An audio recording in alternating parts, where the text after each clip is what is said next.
Allez, on va voir quelques outils et fonctionnalités supplémentaires pour que vous sachiez qu'elles existent. On va les voir rapidement, mais on va surtout les mettre en pratique après dans les ateliers et dans les créations. Dans Affinity Designer, on aura peut-être besoin, quand vous allez faire des mises en page simples, d'importer des photos. On a la possibilité à partir de l'outil, ici la palette des outils, d'intégrer des photos. Il me suffit de cliquer sur le petit icône ici où il y a marqué insérer une image. Je clique, à ce moment-là, j'ai une fenêtre qui s'ouvre et là vous allez chercher l'image où vous avez besoin, sur votre bureau, sur une clé USB, peu importe. Je vais prendre une image, voilà, de montagne. Je fais ouvrir. À ce moment-là, j'ai un symbole qui apparaît avec une flèche et un cercle. C'est là que je vais pouvoir importer mon image. Donc soit je clique et je lâche, et là mon image va arriver à 100% de sa taille. Ok, je reviens en arrière, je refais, je vais vous montrer la deuxième méthode, je prends la même image. Donc je viens de faire cliquer, lâcher, ça a ouvert à 100%. Si je clique, je maintiens le doigt appuyé sur la souris, je me déplace, ça me fait un cadre qui est proportionnel à ma largeur, hauteur de l'image que je vais importer. Là c'est une photo, ça pourrait être un dessin ou n'importe quoi. Et là comme ça je pourrais directement l'adapter à la volée, la taille de l'image que j'ai besoin. Quand ça me convient, je lâche.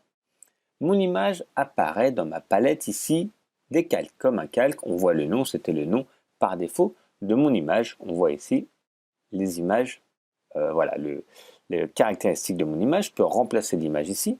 Et je vais surtout, avec l'outil flèche noire, pouvoir la déplacer. Je clique dessus, je vais pouvoir me déplacer et déplacer l'image à l'intérieur de mon document. Je vais pouvoir, comme une forme, la déplacer ici, en largeur hauteur, faire la rotation. Je vous remonte. Allez, commande Z ou CTRL Z pour revenir en arrière. En fait, les fonctionnalités de déplacement, de modification de taille sont identiques que sur une forme rectangulaire ou autre. Après, on voit d'autres options ici. Donc, comme je vous disais, on peut remplacer l'image. L'avantage, c'est que ça va garder la même dimension préenregistrée avec une autre image. Et là, c'est très intéressant.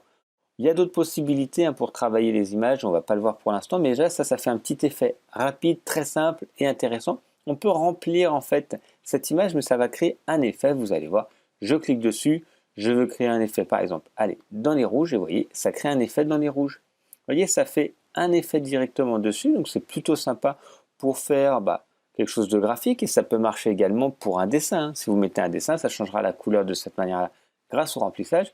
Et si je vais dans les noirs, vous voyez, ou dans les blancs, ça fait le noir et blanc, ici pour transformer rapidement.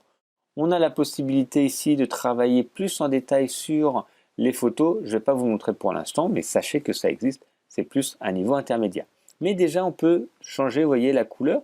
Et si on veut de nouveau reprendre la couleur de base, il ne faut plus de remplissage. Donc, on clique sur le symbole qui est le cercle blanc avec la diagonale pour supprimer, pour qu'il n'y ait plus de remplissage.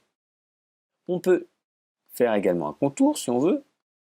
Voilà. Et on va régler l'épaisseur et comme ça on peut faire un contour directement à notre image si on a besoin pour ça. Et après, c'est tout au niveau de la base de la photo. Pour l'instant on fait juste l'intégration, c'est vraiment simple. On a besoin de mettre une photo, on a besoin de mettre une illustration. C'est cette manière-là que l'on fait. On prend l'outil ici de photo, on va la chercher et on a quelques modifications à faire ici. Il y a des fonctionnalités comme je vous ai avancées qu'on ne verra pas tout de suite.